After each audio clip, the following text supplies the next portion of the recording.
इस वीडियो में हम अध्याय 2 बहुपद के प्रश्न बैंक में दिए गए वस्तुनिष्ठ प्रश्नों को हल करेंगे।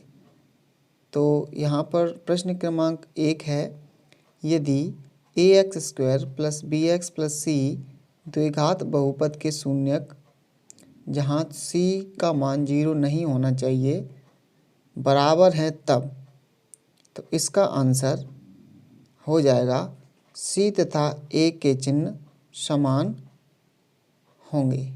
ऑप्शन नंबर 3 आपका सही हो जाएगा। चलिए आगे चलते हैं अगले प्रश्न पर।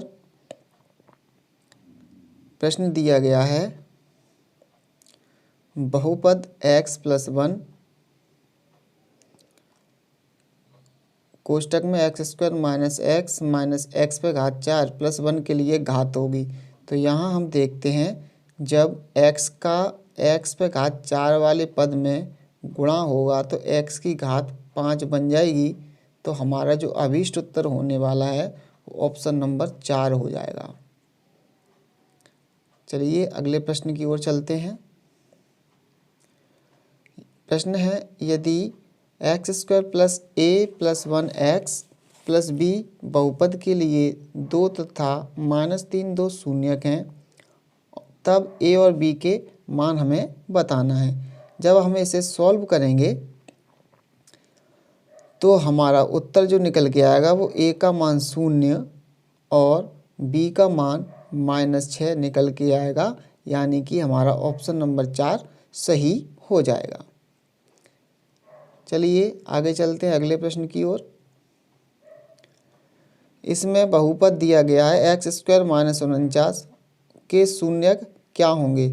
तो यहाँ पर ये बन जाएगा x² माइनस 7², ये सूत्र बन जाता है a² माइनस b² का, जिसका फॉर्मूला खुलता है a धन b और a ऋण b से। तो एक तो मूल आ जाएगा आपका 7, एक मूल आ जाएगा आपका -7, यानी शून्यक, यानी ऑप्शन नंबर 1 अपना सही हो जाएगा। आगे चलते हैं अगले प्रश्न की ओर। प्रश्न क्रमांक 5 है कि बहुपद 6x² प्लस 13x प्लस 7 के शून्यकों का योगफल क्या होगा। यहाँ हमें योगफल पूछा गया है। हम जानते हैं कि शून्यकों का योगफल जो होता है -b/a होता है। तो यहाँ b की वैल्यू -13 हो जाएगी और a की वैल्यू 6, जो कि ऑप्शन नंबर हमारा पहला है। आगे देखते हैं अगला प्रश्न। प्रश्न क्रमांक 6 में कहा गया है कि यदि शून्यकों -3 तथा 4 हों तो द्विघात बहुपद हमें बनाना है। यहाँ देखने वाली बात है, जब हम इन दोनों को जोड़ेंगे -3 प्लस 4 करेंगे, यानी शून्यकों का जब योग निकालेंगे अल्फ़ा प्लस बीटा, वो निकल के आएगा +1, और जब अल्फ़ा इंटू बीटा करेंगे तो निकल के आएगा -12। जब इसे व्यापक फॉर्मूला में रखेंगे x² minus alpha plus beta x plus alpha into beta में, तब देखिए ज़रा x² minus alpha plus beta का मान 1 है तो ये x हो जाएगा और ये -12 हो जाएंगे, जो कि इस प्रकार का हमारा कोई ऑप्शन नहीं है। तो हम क्या करेंगे, इसके बटे में 2 लगाएंगे। 2 लगाने पर हमारा ये बन जाएगा -6, जो कि ऑप्शन नंबर 3 होना चाहिए। इसके अगर बटे में 2 लगा लें यहाँ पे, तो ये हमारा ऑप्शन नंबर 3 करेक्ट हो जाएगा। संशोधन है, थोड़ा सा इसमें मिसप्रिंट हुआ है, छपा नहीं है इसलिए। चलिए अगले प्रश्न की ओर चलते हैं। अगला प्रश्न है, यदि x की पावर 3 धन 4x² माइनस px प्लस 8 को x माइनस 2 से भाग दिया जाए तो पूरा भाग चला जाता है, तब p का मान ज्ञात कीजिए। हम जानते हैं इसमें इसका पूरा भाग जा रहा है, इसका मतलब ये इसका गुणनखंड होगा। गुणनखंड होगा तो यहाँ x का मान अगर हम 2 रख दें इस बहुपद में, तो ये इसका मान क्या हो जाएगा, 0 हो जाएगा। जब हम इसका मान x की वैल्यू 2 रखेंगे तो हमें क्या निकलेगा, बराबर में 0 निकल के आएगा। तो हम क्या करते हैं, यहाँ से क्या हो जाएगा कि 2 की पावर 3 प्लस 4 गुणा 2 की पावर 2 माइनस p इंटू 2 धन में 8 बराबर में 0। जब इस समीकरण को सॉल्व करेंगे तो आपके पास 2p बराबर मान आ जाएगा 32। यहाँ से p की जो वैल्यू निकल के आएगी वो निकल के आएगी 16, जो कि ऑप्शन नंबर हमारा क्या हो जाएगा 4 सही हो जाएगा। चलिए चलते हैं अगले प्रश्न की ओर। प्रश्न में कहा गया है कि यदि अल्फ़ा और बीटा x² माइनस 4x के शून्यांक हैं तब हमें मान ज्ञात करना है कि alpha plus beta minus alpha into beta. तो हम यहाँ से अल्फ़ा प्लस जब बीटा का मान निकालेंगे, अल्फ़ा प्लस बीटा का जो मान निकल के आएगा वो निकल के आएगा माइनस b बटा a, यानी कि माइनस माइनस के 4 बटे में 1, यानी कि टोटल आएगा 4। अल्फ़ा इंटू बीटा का मान निकाल के आएंगे तो यहाँ निकल के आएगा c बटा a, यानी कि 1 बटा 1 बराबर 1। तो हमें यहाँ पे अल्फ़ा प्लस बीटा का मान रखना है, घटाना किसको है अल्फ़ा इंटू बीटा, यानी कि 4 में से जब 1 घटेगा तो निकल के आएगा 3, क्योंकि ऑप्शन नंबर हमारा पहला सही हो जाएगा। आगे के प्रश्न की ओर चलते हैं। प्रश्न क्रमांक 9 में कहा गया है यदि x plus 1 x² minus 3ax plus 3a minus 7 का बहुपद का गुणनखंड है तब a का मान ज्ञात करेंगे। तो हम इसमें क्या करेंगे, x बराबर माइनस 1 वैल्यू पुट करेंगे तो जो हमारा आंसर निकल के आएगा वो आ जाएगा 1। तो हमारा उत्तर हो जाएगा पहला ऑप्शन। चलिए आगे चलते हैं। इसमें पूछा गया है कि x² माइनस 2x माइनस 8 के शून्यक होंगे। तो यहाँ देखें, हम शून्यक निकालने के लिए सॉल्व करेंगे इस सवाल को, तो हमारा जो उत्तर निकल के आएगा वो ऑप्शन नंबर 1 निकल के आएगा। इसके जो शून्यक हैं वो हैं 2 माइनस के 4। आगे प्रश्न की ओर बढ़ते हैं। अगला प्रश्न ये है कि यदि शून्यक का योग तथा गुणनफल √2 तथा 1 हो तब बहुपद होगा। यानी कि हमें अल्फ़ा प्लस बीटा दिया हुआ है, √2 और अल्फ़ा इंटू बीटा का मान दिया है 1। तो जब हम इसे फॉर्मूला में रखेंगे तो देखिए ज़रा, x² minus alpha plus beta x plus alpha into beta, यहाँ से x² माइनस के √2x प्लस का 1 आ जाएगा। ऐसा ऑप्शन हमारा कोई भी नहीं है, लेकिन हम यहाँ ये देखते हैं कि ऑप्शन नंबर पहला और तीसरा सेम है, तो यानी कि यहाँ कोई संशोधन की आवश्यकता है। आप लास्ट वाले ऑप्शन में यहाँ प्लस कर लीजिएगा, फिर हमारा आंसर मैच, और इसको पहले वाले को या किसी को एक को +1 बना लेंगे तो हमारा आंसर मैच हो जाएगा। इसमें संशोधन होना है। चलिए अगले प्रश्न की ओर चलते हैं। अगला प्रश्न है, बहुपद के कुल शून्यक आरेख पर कुल बिंदुओं की संख्या के बराबर होते हैं। x अक्ष पर प्रतिच्छेदन, y अक्ष पर या y अक्ष पर प्रतिच्छेदन, या इनमें से कोई नहीं। तो हम जानते हैं कि जो हमारे बहुपद का ग्राफ होता है वो x अक्ष को जितनी बार काटेगा उतने ही उसके क्या होते हैं, शून्यक होते हैं।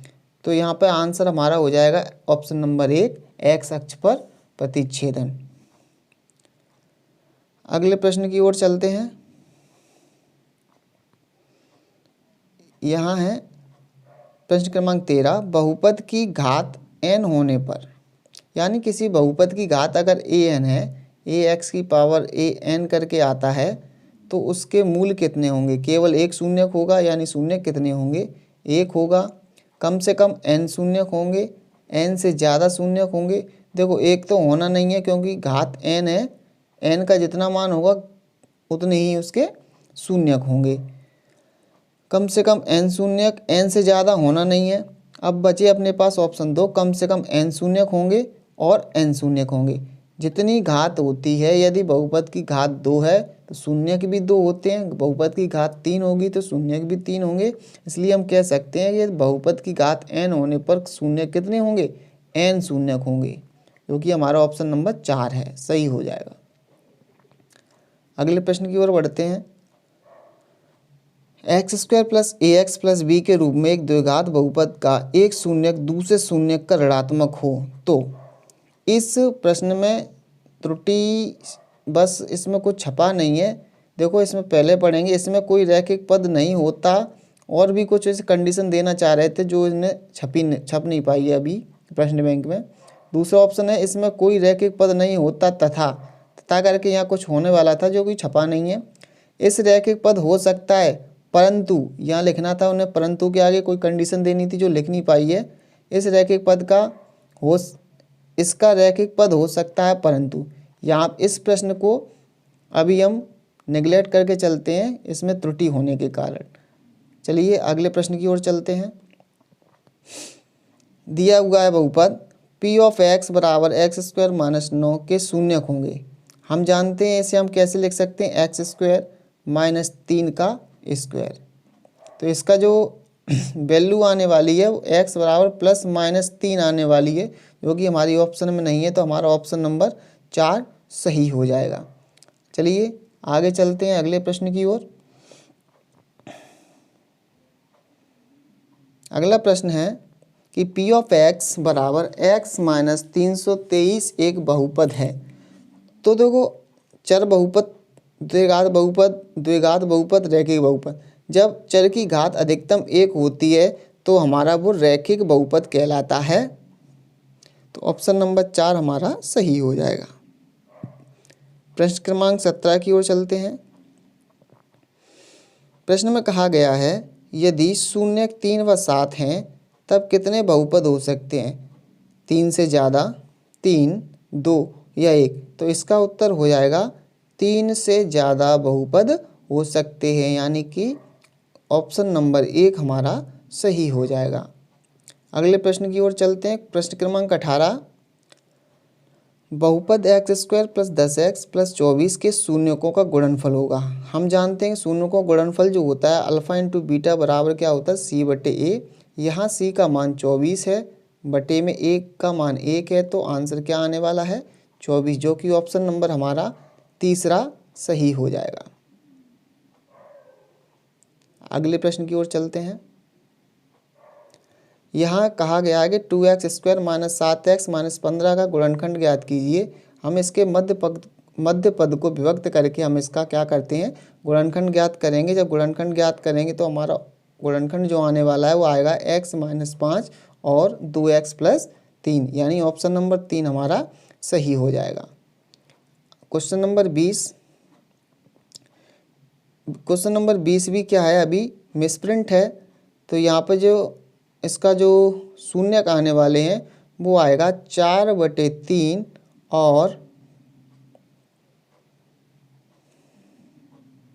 माइनस का 3/2, जो कि ऑप्शन नंबर 3 है। जो मिसप्रिंट हुआ है इसको हम सुधार करेंगे, 4/3 और माइनस का 3/2, तो ऑप्शन नंबर 3 हमारा सही हो जाएगा।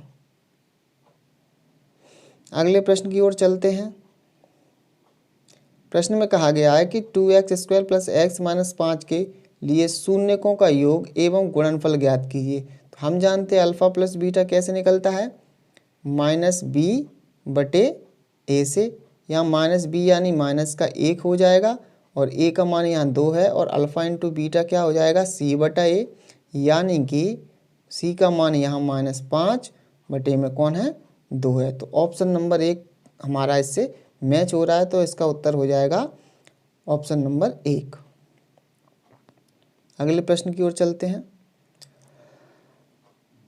प्रश्न में कहा गया है कि एक बहुपद k minus 1 x² plus kx plus 1 के शून्यकों में से एक शून्यक -3 है, यानी 2 शून्यक होंगे इसके, तो एक दे दिया है -3, तो k का मान ज्ञात की। यानी कि हम इस समीकरण में x का मान -3 रख दें तो हमें k की वैल्यू पता चल जाएगी।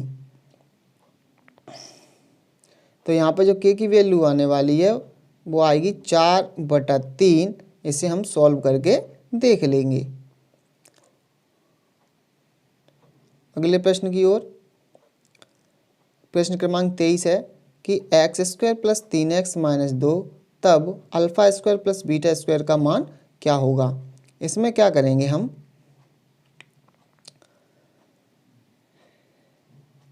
अल्फ़ा प्लस बीटा निकालेंगे तो अल्फ़ा प्लस बीटा कितना निकल के आएगा, -b/a यानी कि -3।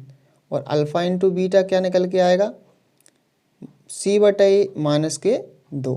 अब हम क्या करेंगे, एक हमारे पास यानी कि हमारा योग आ गया, अल्फ़ा प्लस बीटा का मान आएगा -3 और इंटू का मान आया अल्फ़ा -2।